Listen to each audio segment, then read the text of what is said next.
സമീർ, കഴിഞ്ഞ 2 ദിവസങ്ങളിലും ഈ രോഗികളുടെ കഷ്ടപ്പാടുകൾ, അവരുടെ കുടുംബങ്ങളുടെ പ്രശ്നങ്ങളൊക്കെ നമ്മൾ കണ്ടതാണ്. അപ്പോൾ ഏതായാലും ഇന്ന് ഇത് പ്രവർത്തനങ്ങളൊക്കെ വീണ്ടും തുടങ്ങുമ്പോൾ എല്ലാ പ്രശ്നങ്ങളും പരിഹരിക്കാൻ ഒരു പക്ഷെ കഴിഞ്ഞു എന്ന് വരില്ലെങ്കിലും ഒരാശ്വാസമാകുമോ ഈ രോഗികൾക്ക്? അവരുടെ കാര്യത്തിൽ തന്നെയാണ് നമുക്ക് ഏറ്റവും കൂടുതൽ സങ്കടമുള്ളതും. കാരണം എത്രയും പെട്ടെന്ന് തന്നെ കാരണം ഗവൺമെൻറ് മെഡിക്കൽ കോളേജിലൊക്കെ വരുന്നവരുടെ ചില സാമ്പത്തിക പ്രശ്നങ്ങളൊക്കെ നമുക്ക് അറിയാവുന്നത്. അപ്പോൾ ഇന്ന് ആശ്വാസത്തിന് വകയുണ്ടോ?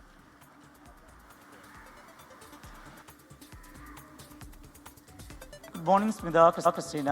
ഒരു നേരിയ ആശ്വാസത്തിന് മാത്രമാണ് വകയുണ്ടാവുക. പ്രത്യേകിച്ചും ഈ 1-ാം നിലയിലുള്ള ഭാഗത്ത് വലിയ രീതിയിലുള്ള പൊട്ടിത്തെറിയാണ് ഉണ്ടായത്. അതേ തുടർന്ന് വലിയ രീതിയിൽ പുക പുറത്തേക്ക് വരികയും ആളുകളെയൊക്കെ തന്നെ മാറ്റേണ്ട ഒരു സാഹചര്യമുണ്ടായി. 151 രോഗികളെയും അവരുടെ കൂട്ടിരിപ്പുകാരെയുമാണ് വളരെ വേഗത്തിൽ ഇവിടുന്ന് മാറ്റേണ്ടി വന്നത്. അതിൽ വലിയൊരു വിഭാഗവും ഉള്ളത് സ്വകാര്യ ആശുപത്രികളിലാണ്. അവരുടെ ചികിത്സാ ചെലവുമായി ബന്ധപ്പെട്ട് ചില പ്രശ്നങ്ങൾ നിലനിൽക്കുന്നുമുണ്ട്. എന്നാൽ ആ വിഷയത്തിൽ ആരോഗ്യമന്ത്രി വ്യക്തമാക്കിയത്, ഇത്തരത്തിൽ ഏതെങ്കിലും വിധത്തിലുള്ള ചികിത്സ നിഷേധിക്കുന്ന ഘട്ടമുണ്ടായാൽ സർക്കാർ ഇടപെടും. പണം നൽകിയാൽ മാത്രമേ അവിടെ ചികിത്സ നൽകുകയുള്ളൂ എന്ന ഘട്ടം വന്നു കഴിഞ്ഞാൽ സർക്കാർ ആ വിഷയത്തിൽ കർശനമായിട്ടുള്ള നടപടി സ്വീകരിക്കും എന്നാണ്. എന്നിരുന്നാലും ചില ആശുപത്രികളിൽ നിന്ന് അത്തരത്തിലുള്ള ആവശ്യങ്ങൾ മുന്നോട്ട് വയ്ക്കുന്നുണ്ട്. അവർക്ക് അവരുടെ മെഡിസിൻ പുറത്തുനിന്ന് വാങ്ങേണ്ട സാഹചര്യമുണ്ട്. അത്തരം ഘട്ടങ്ങളിലൊക്കെ അവർക്ക് സാമ്പത്തികമായി വലിയ ബുദ്ധിമുട്ട് ഉണ്ടാകുന്നു എന്നുള്ളത് യാഥാർത്ഥ്യമാണ്. അത്തരം വിഷയങ്ങളൊക്കെ നിലനിൽക്കുമ്പോഴാണ് ഇപ്പോൾ മെഡിക്കൽ കോളേജിന്റെ പ്രവർത്തനം പഴയ രീതിയിലേക്ക് കൊണ്ടുവരുന്നതിന് വേണ്ടിക്കൊണ്ട് കാഷ്വാലിറ്റി വിഭാഗത്തിന്റെ പ്രവർത്തനം പഴയ രീതിയിലേക്ക് മാറ്റുന്നതിന് വേണ്ടിയിട്ടുള്ള ശ്രമങ്ങൾ സജീവമായിക്കൊണ്ട് നടക്കുന്നു. അതിന്റെ ഭാഗമായിക്കൊണ്ടാണ് ഇപ്പോൾ ഈ 7 നിലകളിലും വൈദ്യുതി പുനഃസ്ഥാപിക്കാൻ കഴിഞ്ഞു എന്നുള്ളത് തന്നെയാണ് ഏറ്റവും പ്രധാനപ്പെട്ട കാര്യം. ഒപ്പം തന്നെ പഴയ കാഷ്വാലിറ്റി അതിന്റെ ഒരു പ്രാഥമിക പ്രവർത്തനങ്ങൾ ഇപ്പോൾ ആരംഭിച്ചിട്ടുണ്ട്. അത് പൂർണ്ണ തോതിലേക്ക് പ്രവർത്തിപ്പിക്കാൻ കഴിഞ്ഞാൽ അത്യാഹിത വിഭാഗം പ്രവർത്തനം നല്ല രീതിയിൽ തന്നെ മുന്നോട്ട് കൊണ്ടുപോകാൻ കഴിയും. കൂടാതെ മറ്റിടങ്ങളിൽ സമീപത്തുള്ള ബീച്ച് ആശുപത്രി ഉൾപ്പെടെയുള്ള ഇടങ്ങളിലേക്ക് രോഗികളെ മാറ്റിയിട്ടുണ്ട്. അവിടങ്ങളിൽ ആവശ്യമായിട്ടുള്ള ഡോക്ടർമാരുടെയും അതുപോലെ തന്നെ നഴ്സുമാരുടെയൊക്കെ സേവനം ഉറപ്പാക്കുന്നുമുണ്ട്. അങ്ങനെ ആവശ്യമായിട്ടുള്ള ക്രമീകരണങ്ങളുമായിട്ട് ആരോഗ്യവകുപ്പ് മുന്നോട്ട് പോകുന്നു.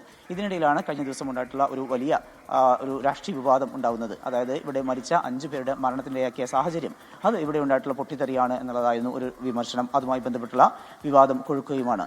ആ വിഷയവുമായി ബന്ധപ്പെട്ട് ഒരു താൽക്കാലിക അറുതി ഉണ്ടായത് ഇന്നലെ വന്ന പോസ്റ്റ്മോർട്ടം റിപ്പോർട്ടുകളാണ്. 4 പേരുടെ പോസ്റ്റ്മോർട്ടം റിപ്പോർട്ട് വന്നപ്പോൾ അതിലെ വിവരങ്ങൾ പരിശോധിക്കുമ്പോൾ അവരാരും തന്നെ പുക ശ്വസിച്ചല്ല മരിച്ചത് എന്ന കാര്യം കണ്ടെത്തിയിരിക്കുന്നു.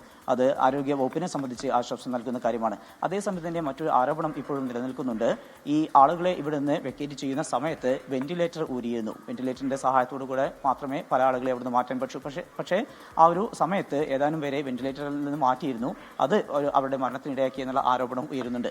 ഇത്തരത്തിലുള്ള സംഭവങ്ങളുമൊക്കെ ബന്ധപ്പെട്ടുകൊണ്ട് വിവിധ വകുപ്പുകളുടെ അന്വേഷണം നടക്കുന്നുണ്ട്. പോലീസ് ഇതിൽ 2 കേസുകൾ രജിസ്റ്റർ ചെയ്തിരുന്നു.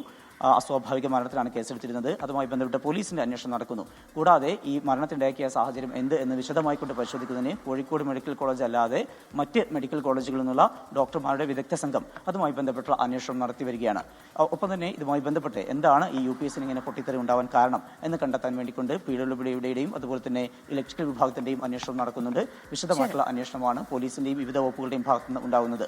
ഏതായാലും ഇപ്പോൾ ഈ ക്രമീകരണങ്ങൾ പുരോഗമിക്കുകയാണ്. വൈകാതെ തന്നെ കാഷ്വാലിറ്റി പ്രവർത്തിപ്പിക്കാൻ 2 ദിവസത്തിനകം തന്നെ കാഷ്വാലിറ്റി പഴയ രീതിയിൽ പ്രവർത്തിപ്പിക്കാൻ കഴിയും എന്നുള്ളതാണ് ആരോഗ്യവകുപ്പ് നൽകുന്ന വിവരം. ക്രിസ്റ്റീന, സ്മിത. ശരി.